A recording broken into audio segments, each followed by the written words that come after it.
Today on In Good Faith, I'm actually pretty relieved because I don't have to do all the talking. I have 3 podcast hosts. This may be the last time you hear from me with these gentlemen today. I have the hosts of this great podcast called Three Black Men, and we'll talk more about that and the subtitle in just a minute. But let me quickly introduce them. Trey Ferguson is one of the co-hosts. He's a Miami-Dade County-based minister, writer, and podcaster whose passions include jokes, justice, and Jesus. Creator of New Living Translation, a podcast retelling and relating scripture in a modern vernacular. Besides this particular program that he does with Three Black Men, he's the author of a forthcoming Theologizing Bigger with Lake Drive Books, and he writes and publishes regularly in his newsletter, which I subscribe to this week, and I even got an email, so it worked. The Sunday Move is the newsletter. When he's not creating content, he can be found annoying his wife Jessica and their 3 children with his childlike sense of humor. Also in studio, Samuel Gay, another of the co-hosts. Sam is a writer, theologian, and co-host of the podcast and has been a dedicated youth pastor and musician who has yielded his talents to local congregations. I've got respect for people who do the music because nobody thinks about all the rehearsal time. Anyway, he holds a BA in digital cinematography from Full Sail University and an AA in biblical studies from Reformation Bible College. Also, Robert Monson, he's a writer, musician, creative, an avid reader, and theologian who does work around the intersection of Black liberation and womanist theology. A graduate of United Theological Seminary, currently he's working towards a PhD. Besides Three Black Men, he has Black Coffee and Theology as a podcast, along with his work as co-director of the organization And Fleshed, seeking to bring about thought around liberation for all. Gentlemen, thank you for making time. I've got 2 Floridians and someone's in Denver? Yes, Denver now, yes. Okay, that's Robert. And who gets the honor of saying how these 3 guys... And by the way, I'm saying today is the only second time of all of recorded history these men have been in the same room together. So who can tell me how you met and about the genesis of the podcast? Yeah, I can go. So famously we met on Twitter, and social media has this negative air around it, right? And plenty of people talk about the dangers of social media. But we met through some events on Twitter, and we formed this group chat where we would talk about a variety of things, right? Whether it's sports, politics, religion, and racism, different things that we were experiencing in 2020. And out of the overflow of that, we started to think about, okay, why don't we bring these conversations that we're having, these FaceTimes, conversations that we have almost every day during the pandemic. And why don't we bring this and put this in a podcast form, right? And so the overflow of our friendship kind of brought about this idea that maybe we could have these conversations where other people could hear them. So the podcast is Three Black Men, and tell me the subtitle. This is interesting to me. Yeah, so the subtitle is Theology, Culture, and the World Around Us. So you all have theological background. Yes. So why have all of those together? Is that because that's what you were talking about already? Well, I mean, we're multifaceted, right? We wanted to bring all of ourselves to the table. We're more than just thinkers and theologians and pastors and fathers, and all. We experience life just the way everybody else does. And so why not bring a perspective from 3 Black men who love God, right? Who try to live a life of that models a labor of love in every area, whether it be from our friendships to marriages to just creating content for people, relatable content, all of those things. Thank you, Sam. One thing I really love about that subtitle is it's not just one thing. Life can't be. And it can't be theology on Sunday, and then we've got the others 6 days to, and that's really appealing to me. Mm-hmm. How do you choose your subjects, Trey? Well, That depends. There are times when there's just something that we want to talk about, like maybe a movie that one of us watched and we're like, yo, this is dope, I want to talk about it. And sometimes it's homework assignments. Everybody has to go watch the movie. Sometimes So I was telling your wives, honey, I'm assigned to watch. Yeah, it's serious work here. It really is. That has happened in real life, just like that. That's how I ended up. Baby, I need to go see this movie this weekend because we're talking about it. Simple as that. Yeah, but then there's other times where current events, like we had an episode in the wake of the January 6th events in Washington, D.C. a couple of weeks ago. Sometimes there are books that some of us read and we really want to talk about them, or maybe we have an opportunity to speak with an author and we can ask questions in them. So when we talk about choosing topics, sometimes it's current events or something that we're really feeling. Other times there are times when we're like, what are the conversations that we feel might be worth sharing with other people? And we'll take a topic like, what does it mean to cultivate friendships among Black men, or how do we wrestle with this from our social location? What are some beliefs that we've held that maybe even toxic beliefs that we've held, and how do we re-examine those? And we try to go around selecting topics that we believe can lead to something generative. Now, this particular season, we have a theme that has guided a lot of our topical choices, where we're looking at liberation, right? So every topic somehow ties into that, whether that be liberation or activities that make us feel freer, like just running, or a paradigm of looking at the way we examine the concept of forgiveness and repentance and repair, and all tied to that theme. But one of the things that tagline, theology, culture, and the world around us does, it gives us a very wide range of topics to choose from. Boy, you make a podcast, so you've recorded this conversation, you put it out, and you think, who's going to listen? Well, maybe you told your friends and your family first. You guys got to subscribe. But how did it spread, and were you surprised where it spread? Yes, I was surprised. I am very shy. I definitely did not get into this because I wanted to build a platform, right? And I was surprised when I started seeing people share quotes from our episode. I think early on, maybe in the first month or two, there was someone who live tweeted through our conversation, and they were just putting all of these points that we were making and how much it was impacting them. Yeah. And when we set out to do this, I didn't think that people would live tweet us. I did, I'm listening to this. This is amazing. This is the most liberating conversation I've heard, right? And so I think from there, I was really shocked by how quickly our audience base grew. When we got to 1,000 listens, that's more people listening to my voice than I would have thought imaginable, then 10,000, 20,000, et cetera. So, I'm surprised. Yeah.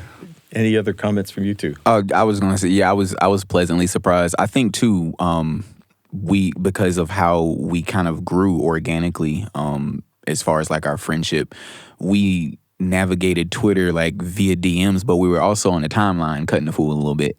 And so we kind of got the word out. So people were kind of excited, like they knew we were going to do a podcast. So there was an anticipation for some, but I never would have dreamed. I've had several surreal moments with my wife where I pretty much broke down in tears. Like I don't think for a moment I struggled with whether I felt like I should be here or not.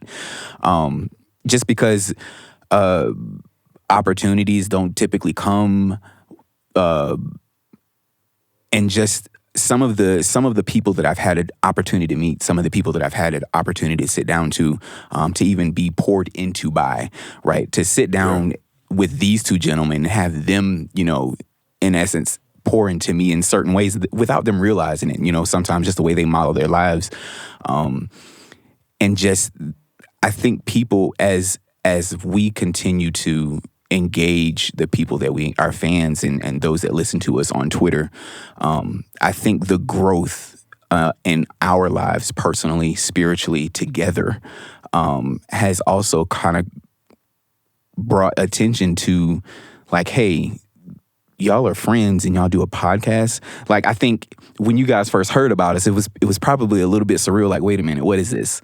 And I think that's typically been sort of like the response, even when I would say like, hey, there's a podcast that I do. It's called 3 Black Men. Check it out. And so it's just, I would have never expected to be received in such a way, especially when you have you have these life experiences to where you get overlooked. You aren't seen, you aren't heard, and so to all of a sudden have that now, to feel like your experiences matter, not just to you, but in the grand scheme of God working in your life and other people being able to bear witness to that. All of those really minister to me in so many different ways, because I never thought anything like this could be possible, just from a conversation and friends having real dialogue and being vulnerable. So, and that it grew out of online conversations, mostly typed with thumbs at first, I'm guessing, or Twitter. And you think, wait, you can make real friends online? Yes. I mean, that can happen. I'm pretty amazed by that. Why, of all things that you could talk about with culture and everything, I mean, that's a whole podcast, any of those, but theology, why does this hit home for you? Why was that the thing you had to have? For me, theology is always a passion of mine. And it's funny, you talk about the book, theologizing, I view as like an active form of doing like constructive theology, right? And the fact of the matter is, I think there's a need to constantly be reevaluating the things that we believe about God, and at times adjusting those when they don't align with the truth that we currently live in, right? Right now, there's been this big craze, not craze, but people are just now finding out about this concept and this word of deconstruction in the field of religion. And one of the reasons we want to talk about this is not necessarily because we're all about deconstruction, even though we're not afraid of that or anything. But okay, can you define deconstruction? Yeah, when we talk about deconstruction, it's the process of examining all of your beliefs and they talk about deconstruction because you're really examining the meaning of words. What is this thing that we have right now? What does it mean to us? And one of the reasons that we talk about theology is because, no, we need to look at this. What are these things that we believe? Why do we believe them? Are they serving us well? And are they telling us the truth about God? Right? And when we do that as theologians, like with whatever theological training we have available to us, there's healing that takes place when you recognize that some of the things that we believe about God and about human nature are actually not true. Harmful. Right. They're harmful and destructive. And one of the best ways forward, one of the best ways to heal is to re-examine those things, to name those things, and to see if we can chart a course forward as to how can we live a more holistic life. When I hear deconstruction talked about that way, that seems in a way that you could find a way to be secure in that. I think that's really threatening for some people, but I'm just picturing the set of blocks I use with my granddaughters. Right. Let's take these. We're going to keep them all, and then we're going to look at them one by one as we put the house back. It might even be the same house, but we will have consciously chosen every block in it. Right. Mm-hmm. And so I want to go back further in your lives for theology, and I wonder if you could each tell me just briefly how you knew about God and when you believed in God, that there was such a thing as a higher power, a God to believe in. Well, I grew up as an atheist, and so my presupposition was that there is no God. And I always love to tell people that I grew up as a Black atheist, not just an atheist, but a Black one, because my social location did inform what I believe about a higher power, right? When I surveyed the landscape of Chicago, the racial inequalities there, the way that Black people were brutalized, to me, it's obvious that there's no God, right? I came to faith later in life, and I would say for me, I had this ever-burgeoning curiosity about how did we get here and who gets to dictate how we interact with one another. And so my conversion story is a long story, but I would just say I grew up with looking at the world and seeing that there's no possible way a loving God could create this. And so That's not necessarily the answer you're looking for, but there was a real experience in college that led me to believe in God. But I really understand why people don't believe in God, truly. Sam? Yeah, so for me, I was raised in church from a baby. And it's always interesting because I feel like I've had this conversation a few times in my life, just kind of going through different theological circles, because every time I think I find God again, right? And I almost feel like there's this, like, no, this is really where God is. And I find myself now, I don't believe that I've ever had a moment where I felt like in this moment I've committed myself to God. I believe that there is a God and I'm saved. Like I don't recall having like an epiphany moment. But what I do find is that when I look back and I see even through my childhood, through adolescence, through my teenage years, through my 20s and early 30s and all of my knucklehead years, I literally see the hand of God holding me. And that right there is enough for me to believe through whatever theological questions that I have. Something has held me, right? Something has kept me.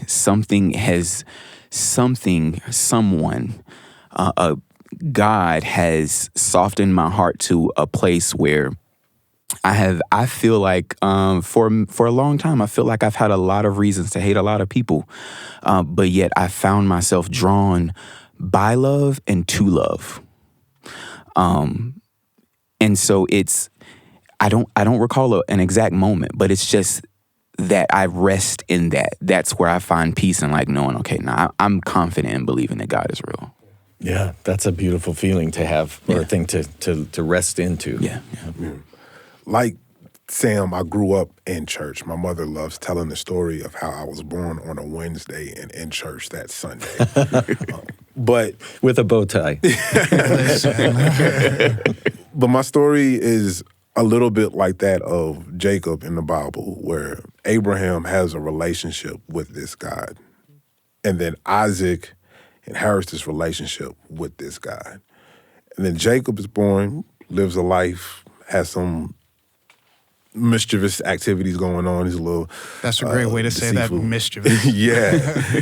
But there's one point in the story of Genesis where Jacob has a conversation and he says, look, if you will do this for me, like if this is how our relationship goes, then you will be my God.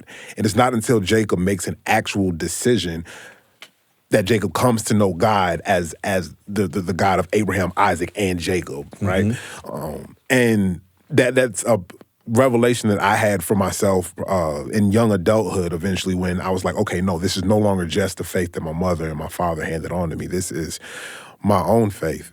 And it's one that I am constantly learning and growing in and learning new things about God, right? Thinking about, who does God have to be in order to wear that title? And if the Bible is true and it says that God is love, what does that mean? What is love? Do we have a healthy understanding of what that means? What does it demand of us? And the one thing that we see consistently throughout the Christian scriptures is that God is always in the business of moving people towards wholeness, right? Calling and enslaved people out of Egypt and giving them a promised land. Or God in the person of Jesus going around and feeding multitudes and healing sick people and things of that nature.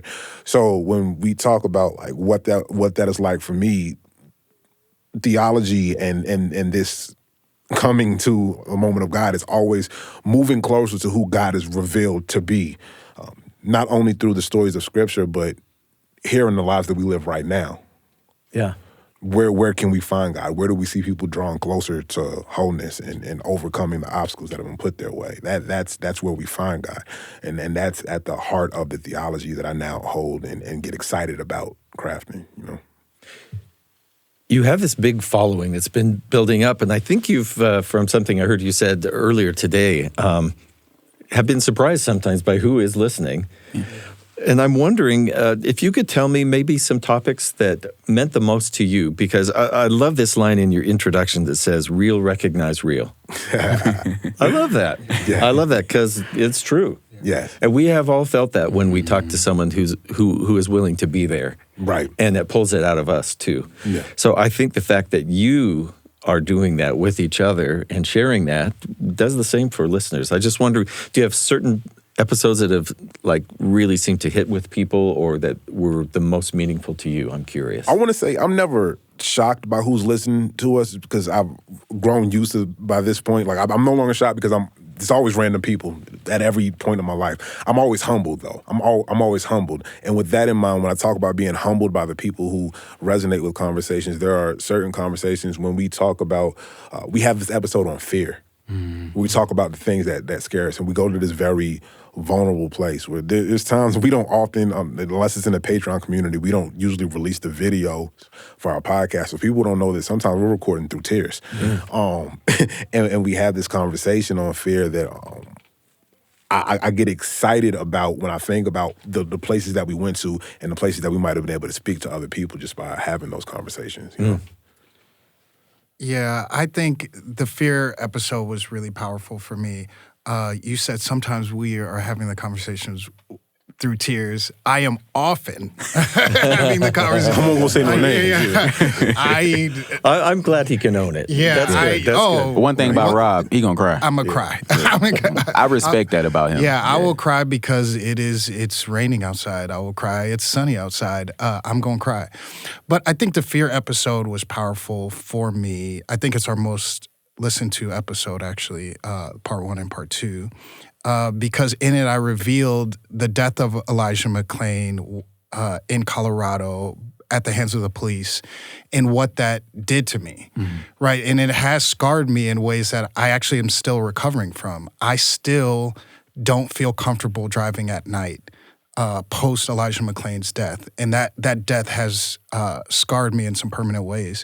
And then I think in general, people respond to how honest we are with our emotions, our vulnerabilities. I think, so bigger than one episode, I think people really know these men are going to be very vulnerable as they talk about these things. So, yeah, it's funny you mentioned that because one of my favorite episodes is actually just Rob and I talking about believing in yourself. And in it, that's like I really open up about just some of the things that I've kind of had to work through as growing up, like my dad being a cop, but also like being born, raised in church, and just some of the different things that I've really had to wrestle through to be the dad that my kids really need, right? To be the husband that my wife needs me to be the me that I need me to be, right? Most importantly. So that was one of my favorite episodes. I actually think we're doing a part 2 to that, I think. Well, we talked about it. That was a favorite of mine just because of just how close that was. And then we also did one on Black maternal health.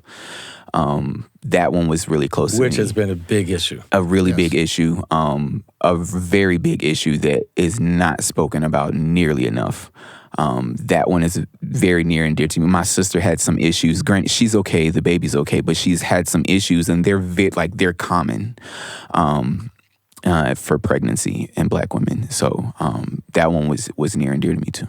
Well, you kind of bring up something I wanted to ask about, which is I never really felt like I was a real grown-up until I was, well, maybe that's questionable still, but at least I felt that way. But when I saw that I was passing on something good to one of my kids, and I thought, hey, that's what grown-ups do. They pass on the good stuff. And I'm just wondering, for your faith or your relationship with God, for any who are fathers, how has child rearing affected that?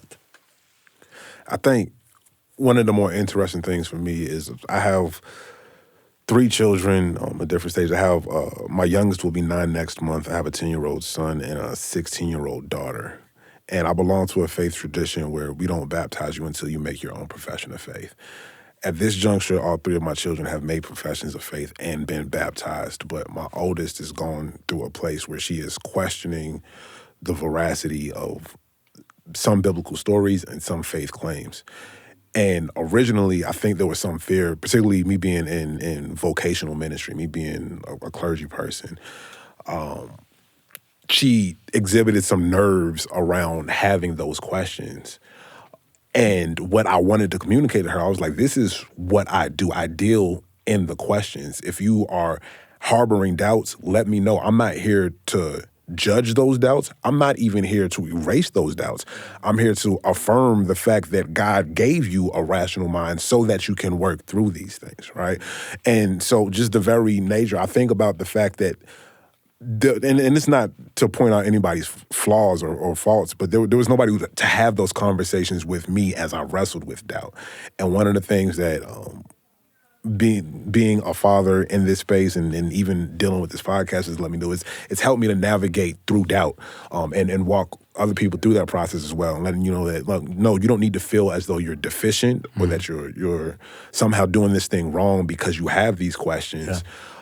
Sometimes I believe God gives you those questions because as you have these questions, you begin to ask more questions, you begin to wrestle, and you begin to pursue paths that might actually help lead somebody else closer to wholeness. You know? Yeah. And Sam, besides kids, you're in youth ministry. Well, not presently. Okay. Yeah, in the past. Yeah. Okay. But like, they still reach out to me. But for me, the way this has really kind of helped my parenting is I try to be a safety net for my kids, as opposed to like a staunch disciplinarian, right? One of the things that I've learned and I appreciate is grace. I used to be a person that apologized all the time, right? Rob even told me, stop apologizing. Even Trey, stop apologizing, stop apologizing. And, and even my therapist, stop apologizing. And to change that to an appreciation, I appreciate your patience, I appreciate this. So instead of like, I never want my kids to feel like they're in the way. So I want them to know like it's okay to take up space, right? You don't have to feel like you're in the way taking up your space. This space is yours. So acting as a safety net for my kids so that they can ask those questions. They have room for doubt. I don't think faith is absence of doubt. I think there's room for faith and doubt. I think what keeps faith is the hope, right? And as long as there's a hope that there is something better, there is something to move forward to or move toward, better towards, that's my goal, right? Is to build up a hope in them, a hope for a better future, a hope for a better them, a hope for just a hope that is never ceasing. That's really my goal. They're individuals, right? I want them to know what agency is and to practice that. Granted, I still have two that are toddlers, and agency with them is difficult, right? Because no, you can't. And dangerous. Right, you can't just surf on the rocking chair. That's not what we're doing right now. That's not safe. But it looks different. The discipline, like having the safety net there instead of like, to get down. It's like, okay, well, if they fall, I have a plan to help them get up. And that's more so where I try to parent from. And honestly, I kind of mirrored that from Trey. Like he, like, you know what I'm saying? Like he's got some stuff in his bag. So That's great. That's great. Any comments, Robert? No, beautiful. I love it. I love it. Yeah. That's great. Yeah. What should I ask that I don't know to ask you? Like there's something you think, I really wish I wanted to bring this up about our podcast, about my relationship with God, about whatever. I want to just be sure I give you some time that you don't walk out going, well, we answered his questions, but I had stuff to say. This is the first time I've been asked that. Ever. I know. Ever. What are you afraid of? Am I opening Pandora's box if I give this man a might chance? be here opening the scrolls. Well, I'm an open book, so I was like, What are you afraid to ask us? Is there something? No, I'm afraid to. He was hinting like, yeah, I'm going to. Okay. No, I got 2 hours worth. I think I would, so we're here in this space. That is not typically where you would find Black Christians. And I would love questions related to how we practice faith and where we currently are at BYU, right? So Any questions related? Here's my question. Hey. It's called Three Black Men. Mm-hmm. So why does that matter? I think, well, one, I have to give props to Trey and Sam. They named the podcast. I'm terrible with names. So that is all of them.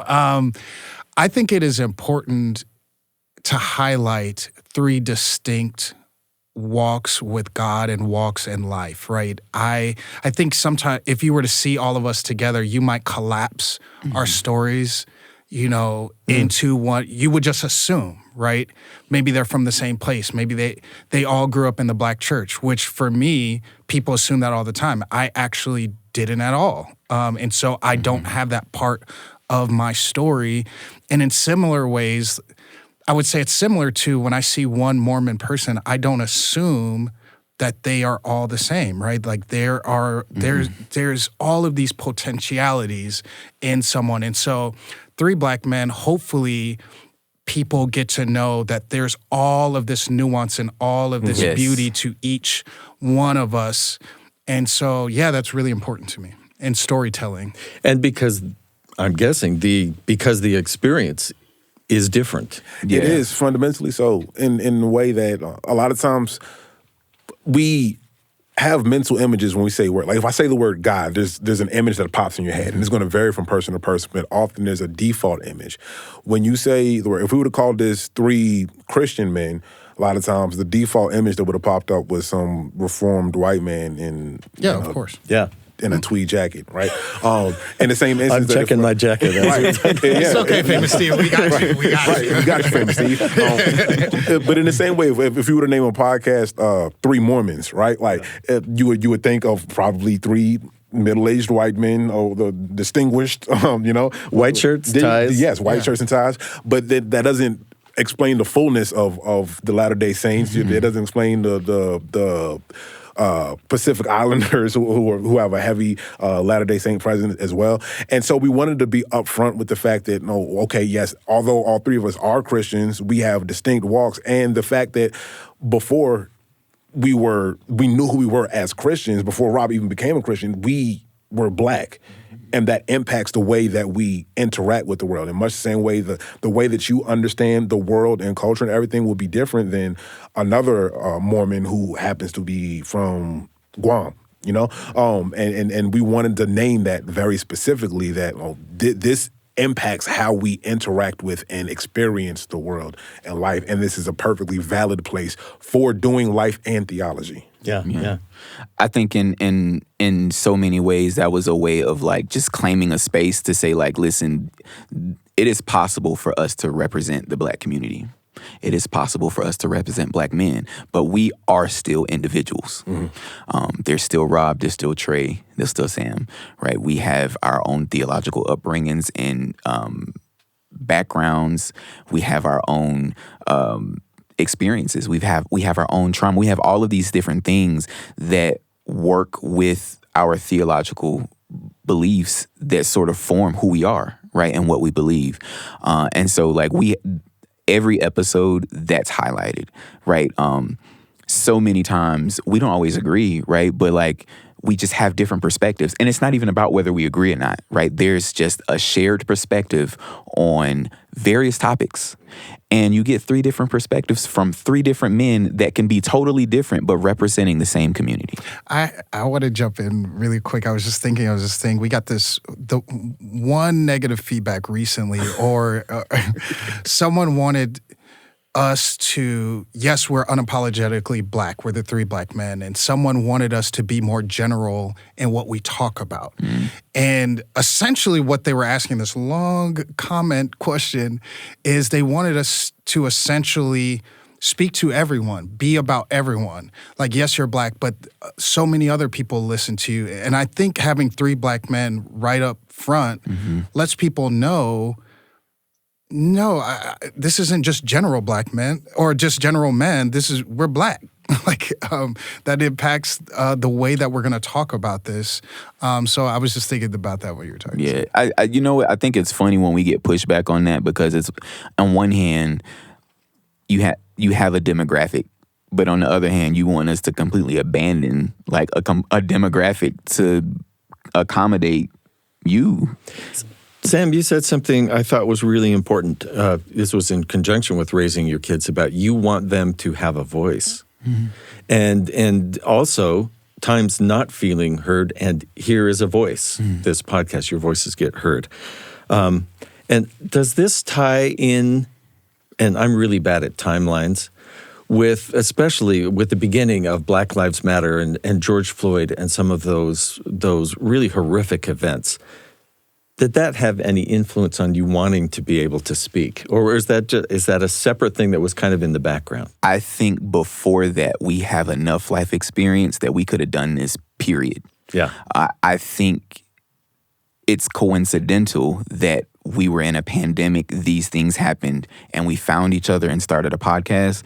But just from listening to the stories of my two co-hosts, there's enough trauma, there's enough life experience for us to have this podcast without even stepping in and talking about George Floyd. I mean, and we should, right, without talking about Ahmaud Arbery, because we have our own experiences of being followed. We have our own experiences of racial discrimination from elementary school, right? And which also, instead of just repeating, these are other witnesses. Right? Yeah, I want to name something real quick. I don't think that George Floyd and Ahmaud Arbery and Breonna Taylor impacted the way that we approach this. I think this impacted the way that, to be frank, white people listened. I don't think it impacted our content so much as it impacted our audience, because what that did was bring to crystal high definition clarity the reality to a lot of people that their perspectives and the information and the content they were consuming was very limited. When all of this stuff happens, and like, wow, I just realized I do not know another perspective, another way to look at this. And some people sought out Black voices, and we happen to be some of the Black voices that people listen to in that. So operate a net in a sense for some.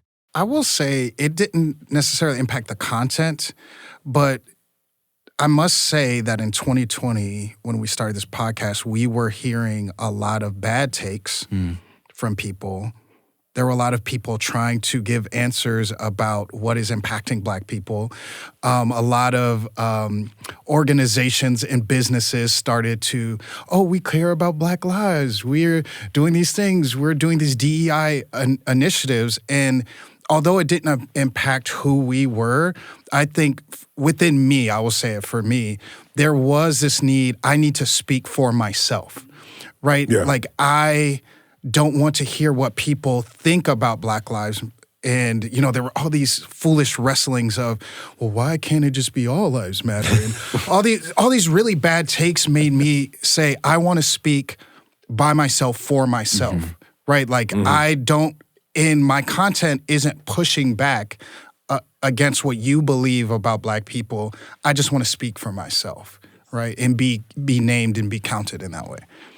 That's great. So these are the hosts of Three Black Men, the podcast that I highly recommend to you. Trey Ferguson, Samuel Gay, Robert Monson. I could have called them reverends, pastors, and doctors, and all of the rest. You said the names in the right order, though. Like you ranked I did. My Lord. That was phenomenal. Great job, Famous Steve. I think you're spreading light in what you do. It's very meaningful to me to hear you talk about what you have talked about and what you share and the way you do it. So thank you. Yeah. Thank you, Steve. Yeah. Appreciate you. It's been amazing being here. We appreciate it.